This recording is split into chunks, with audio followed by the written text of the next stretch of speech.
defensa, se va Ruibal, muy bien Ruibal, intenta entrar en el área, no tiene ángulo de tiro. Qué poca picardía tiene Ruibal. Sí, porque se ha podido caer perfectamente en el área, penalti, ahora sí, cayó Eric Villa y penaltis del Baleares. Eric Villa ha caído violentamente entre dos jugadores y el árbitro no ha tenido duda, enseguida ha señalado el punto de penalti, posibilidad para el Hospitalet de adelantarse de nuevo. Lo que le falta de picardía a Ruibal lo consigue Eric Villa. Y tarjeta amarilla para el jugador del Baleares, también por la falta.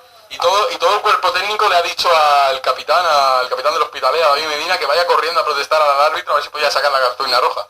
Miki va a tirar el penalti y la cartulina amarilla para el Baleares fue para Juanjo. 3 amarillas ya el Baleares, por 2 el Hospitalet. Ojo, también la noticia que los Hospitalet no ganen en cartulinas.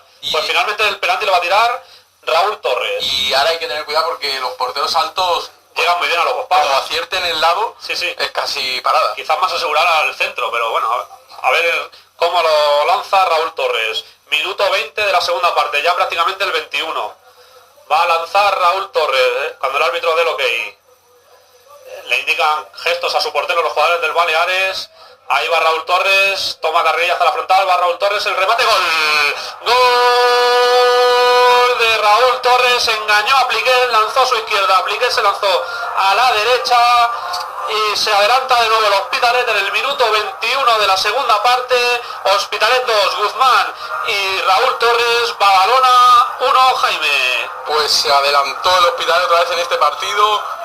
Sobre todo para la moral, yo creo que va a ser muy importante el Hospitalet y un poquito más fácil aguantar. Y vemos ya que se van a ir a comer juntos en Martí Cifuentes y el Linier.